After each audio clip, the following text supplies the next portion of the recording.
Hi, everyone. This is Susan Martin from Bauer Center for the Arts, and you're listening to the Behind the Bauer podcast. The show offers inspiring conversations and a fresh look at arts in our community, provides spotlights on artists, performers, collaborative partners, educators, and outside organizations. We want to celebrate the universal expression of human experiences through arts, culture, and our community. And today we're talking with the 2024 Susie Viemeister Emerging Artist, Brenda Simmons, and Katie Viemeister, the daughter of Susie Viemeister and chair of the Emerging Artist Residency Program. Bauer Center for the Arts began offering the annual artist residency in 2020, which is called the Susie Viemeister Emerging Artist Residency Program. That's a mouthful. Thanks to the generous support of the Viemeister family.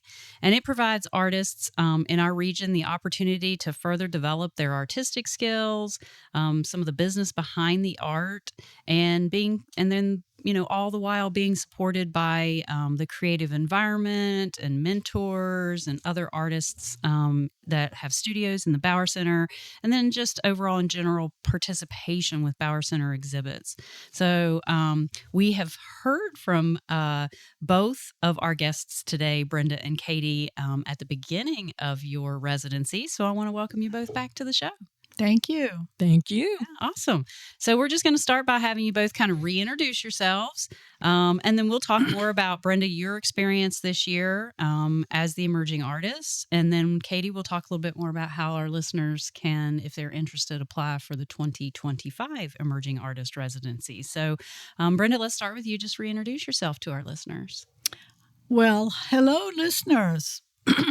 I'm Brenda Simmons, and I've had a wonderful experience with the Emerging Artist Program this year.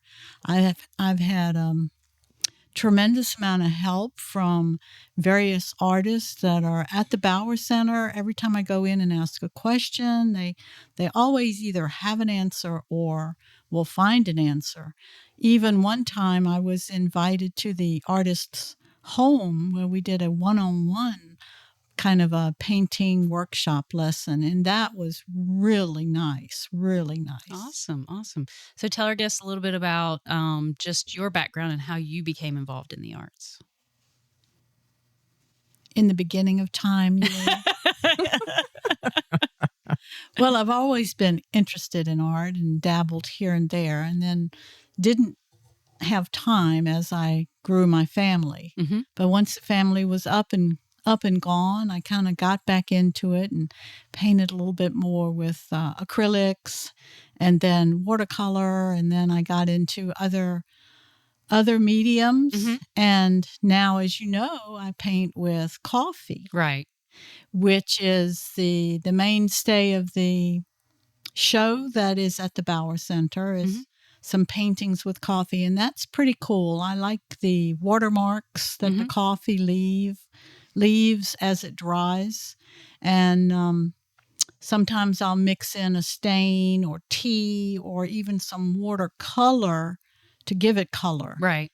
Without it, it's a monochromatic kind of a sepia color. Right. But I like that. It's simple. Very nice. So we're going to return and talk more about that. Let's have Katie. Let you tell our listeners about yourself and your kind of involvement with the Emerging Artist Program. Hi, I'm Katie Viemeister, one of Susie Viemeister's several children. She had quite a few of us.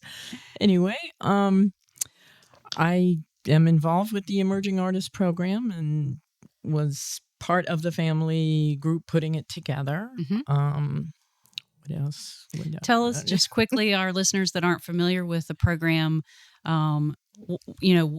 what was your mother's love and how did it come about? Okay, how we came about doing this. Well, my mother was quite a patron of the arts, and she had also been, which I've learned and discovered more recently, she'd been involved with Bauer Center before it was actually Bauer Center for the Arts, back when it was, I guess, Bedford Arts Academy. So the Bauer Center was a very important place to her, as were the arts in general. And she had a very special place in her heart for up-and-coming artists and people who were just starting out and learning and developing their skills and their talents. And when she passed away, we auctioned off her collection of artwork because she was an avid collector, as you know, Mhm. and worked with people at the Bower to try to form a program. And so the proceeds from the auction are what fund the program to help with new up and coming people and give them an opportunity to have studio space and be able to develop themselves as an artist Right. where they might otherwise not have been able to. Right. Right. 'Cause that's just kind of the person that she was. You Yeah. know, she would help pay for people's framing of artworks. Yep. She would buy an artwork and then give it back to the person to resell. Wow. And this is great because she loved trains. I don't know if you can hear the train coming through, but trains were another thing, a big, big deal to her. And this is just gave me goosebumps. I was going to say, you just gave me goosebumps too. The fact that she's here today. Oh, she is. Yeah. She loved the train, always loved the train. So awesome. Well, that's great. That's wonderful. So you can say, hi, Mom. Thanks for joining us. Good to see you again, Mom. Well, we're going to turn back to Brenda now and talk a little bit more in detail about your experience this year. And you mentioned, that you were painting with coffee. Kind of tell a little bit about how did that start, and then how it evolved throughout your year as part of the residency to create this wonderful exhibit that you have now. Okay, thank you. Well, I always go to art venues and shows and galleries, and one time there was a painting on the wall that had been painted with coffee, and I thought it was pretty cool, and didn't think any more of it for a couple of years, honestly. And then all of a sudden it came back to the forefront, and it's like, well, I got some time, let me try this out, see if I can make it happen. So I painted a giraffe with coffee, and it was a small painting, and I just had it at the house where I was just kind of doodling around, and trying things out. And I take pictures of my artwork, and they're on my phone, so I show it to everybody. And I was on deployment with the American Red Cross in Michigan, I believe it was, and I was at a coffee shop taking a break and showing my artwork to the lady there, and she fell in love with that painting and wanted to buy it, without seeing it in person. And it was a young girl, and she asked me if I would sell it, and I said, well, yes, of course. And I didn't know what to price it, because I don't know how to price my artwork, which I've learned from the Bower Center and the program, how to price it now. And so we made a deal. I sent her the painting, and I told her she could send me whatever she felt it was worth. Right. And we made a nice exchange of our artwork. She sent me some money and some bracelets she had made, and I have a wonderful story to tell. That was my first. Yeah. That's great. Yeah. That's So great. when you came into the residency program, which for our listeners, that does include space for you at the Bower Center that gives you a studio to create in, was that your plan to be your focus during the residency, was to expand with painting with coffee? Yes, Okay. yes. Painting with coffee, tea, and some stains that have been organically made. Yeah. What are some of the challenges and or joys of working with coffee as your medium? Well, as I mentioned earlier, I enjoy the watermarks. So when you dip your brush in your coffee that you didn't drink for breakfast, I mean, that's the coffee you use. It's that breakfast coffee. Sometimes I'll go to local coffee shops and ask them to donate a cup of coffee, and then I paint there in their coffee shop. Love it. Love That's that. awesome. That's great. And so if you add layers of paint, if you will, coffee paint on top of each other, then you can make different watermarks, and then it becomes darker. So that's always fun to kind of like not know where it's going and what it's going to do, like watercolor. Right. It reacts like watercolor, and I like that looseness. Yeah, that's amazing. I know that you said that you visited some coffee shops. Did you find any of the coffees different to work with, or, were you working with primarily, I mean, I know there's espresso, which can be stronger. Was that darker? Did you have some experiences? I did experiment with different coffees. And most of the coffees look the same. Mm-hmm. The espresso that comes freeze dried, like in a little capsule that you tear it open, and that was darker. Mm-hmm. And it also depends on how much water you add to Right, it. So right. more or less, And then there was another freeze dried, I think it was Nescafe, but it was in a big jar. That was not espresso, but it was just freeze dried coffee. Mm-hmm. And that one had an orange tint. So if you look at the artwork at the Bauer Center, if it kind of looks a little browny orange, then that was painted with that freeze-dried coffee. But the regular coffee, whether it was Kroger or whether it was Folgers or whether it was decaf, I couldn't tell the difference. So the fresh brewed versus freeze dried have different properties when using them as paint, so to speak.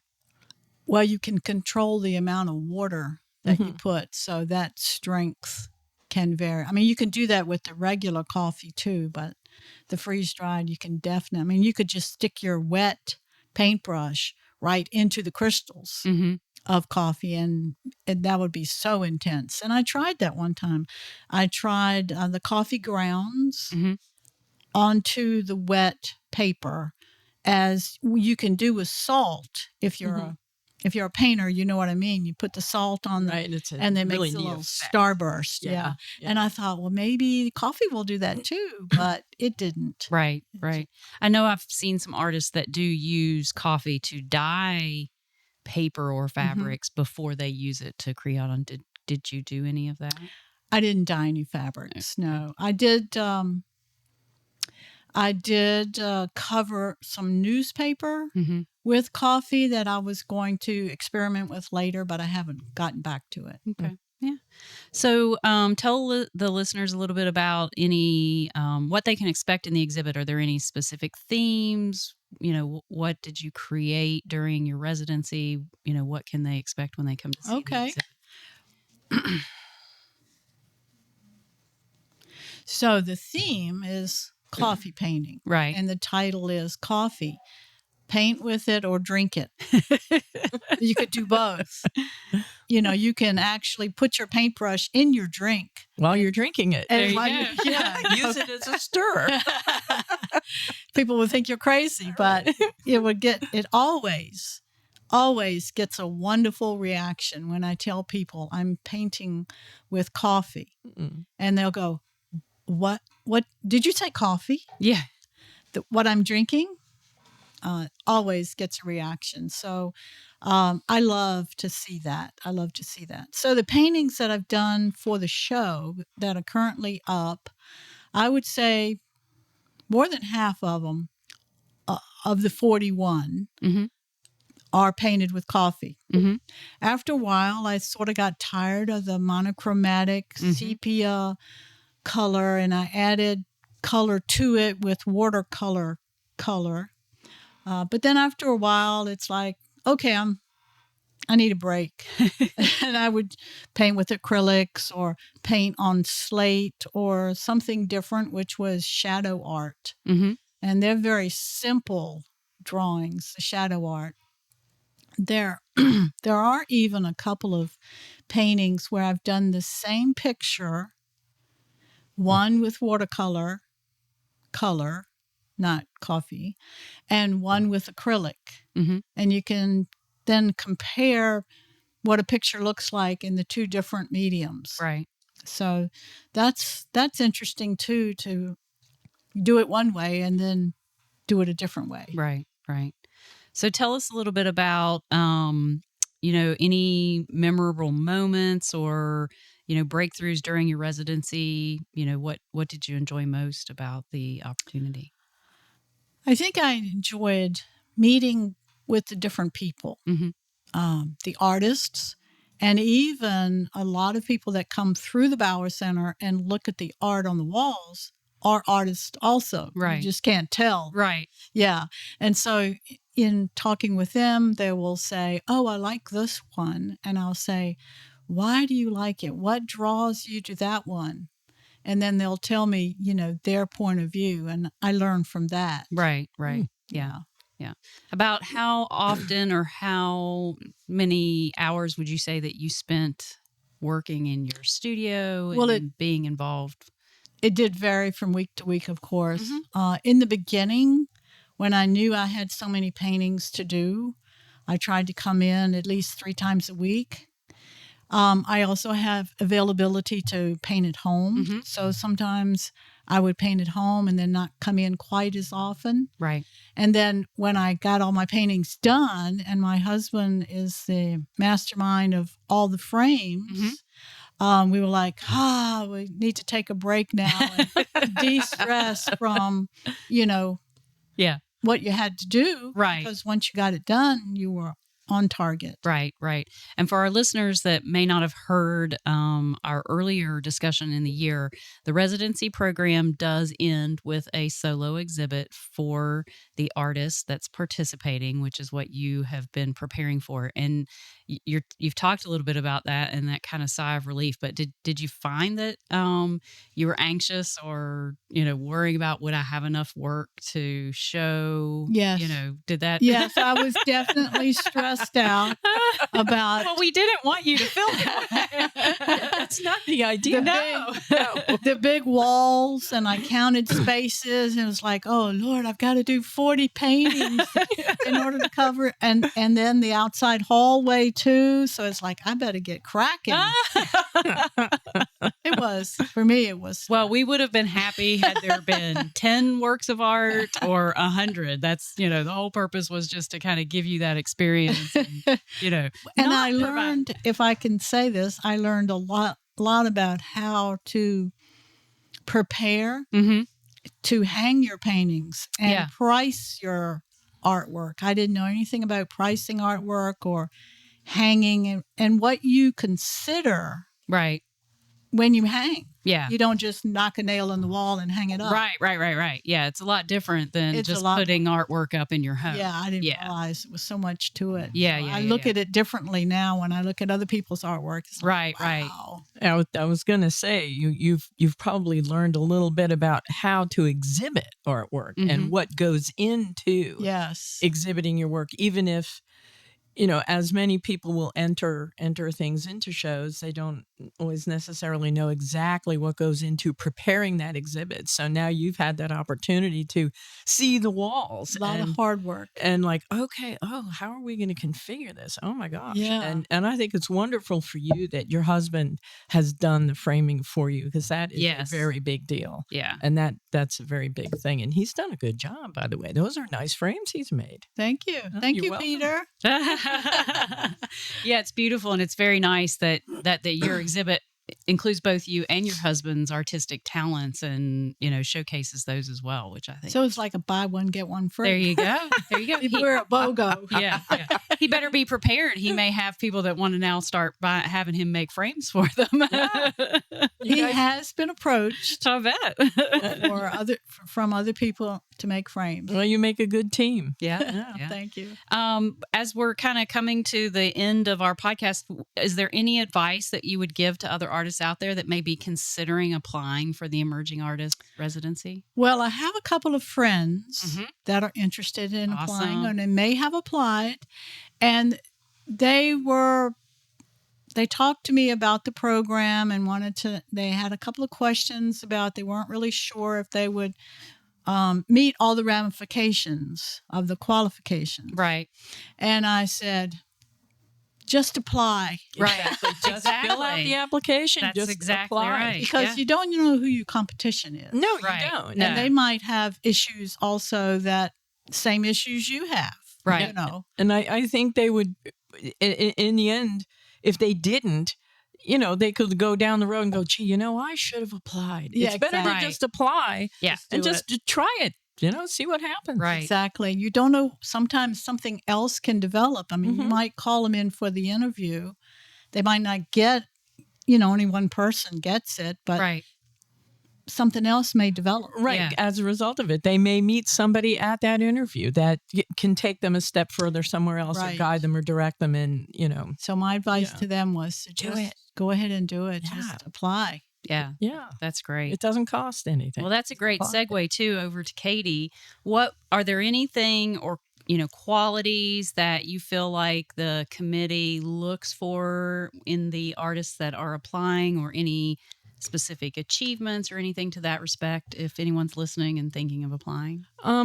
The spirit of it, and is people who are relatively new at it, have not been doing it their entire life. Mm-hmm. They don't necessarily have to be somebody fresh out of school. They could be Right. somebody like Brenda, who always had some interest in it, did a little bit, but got sidetracked. Life got in the way Right. of their plan of doing artwork. And then now you were in a better position to be able to pursue it more thoroughly. So it's open to people who are kind of in the early stages of their artistry, so to speak. Not necessarily somebody who has won awards and has exhibited here and there, and I've taught at this school and I've taught at that school, and I've had these exhibits. There's nothing wrong with those people. That's wonderful what they've done. And there are other residency programs for people who are far more accomplished. Right. This is for people who have not reached that stage yet. And it doesn't have to be because you are young or you just got out of high school Exactly. or college. Exactly. Sometimes being older, you think, I'm too old for Right. whatever I want to do. I can't do that anymore. But you can. You've just got to apply. Right. Exactly. Absolutely. Absolutely. And my mother was a good example of that. She had always loved art. And when she was younger, she had wanted to do things like that. She had done some design, but it got squashed, whatever, and her life got in the way. But it wasn't until she was much older and her kids were grown, we were all out of the house, she started to take watercolor classes, drawing classes. And she was in her 60s at the time when she first started to do that, in her 60s and early 70s. And so, art is for anybody at any age, and you can start to pursue it at any age, like you're saying. Right. And so, whoever's out there who might be listening to this and thinking, I'm too young, or I'm too old, or no, try it. Go ahead. Absolutely. Yeah. Go ahead, male, female, whatever. Right. Yeah. And just to let our listeners know that the residency program is open for ages 17 plus. So it could be a high school senior that is in the early infancy, of their exploration of their artistic talents. But then it can also be somebody that's,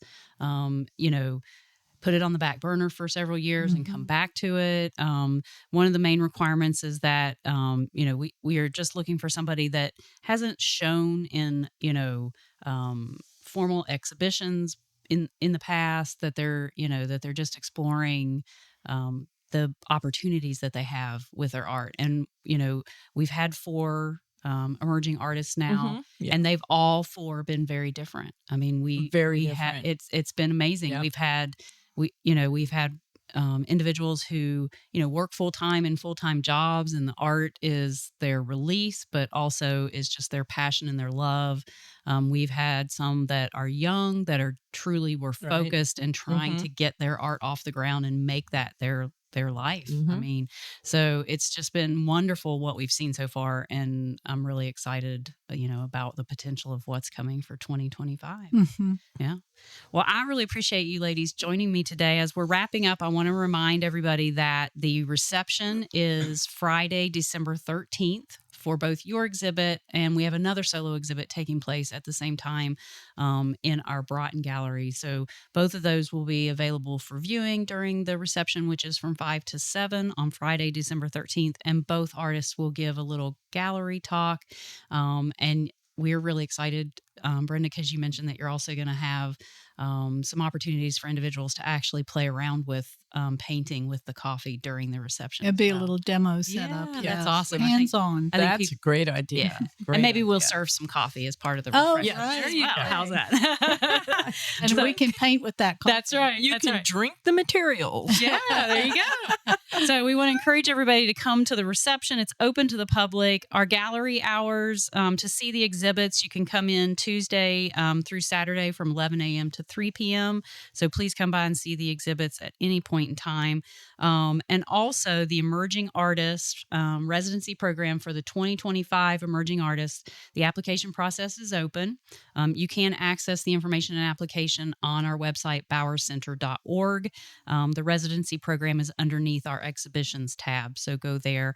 Or you can just email us, info@bowercenter.org, and we'll be happy to send you the application information as well. So we're very excited to be a part of the reception on Friday as we wrap up Brenda's residency, and also as we've opened up the application process for somebody new to join us next year. So Well, thank you for the opportunity this year. you're been very wonderful. welcome. It has been amazing. So Well, thanks. Thank you for applying. Yeah. It's been nice getting Just to know do you. it. Yeah, exactly. Just do it. Yeah. So I appreciate both of you joining me again today. This has been wonderful. And you've been listening to Behind the Bower.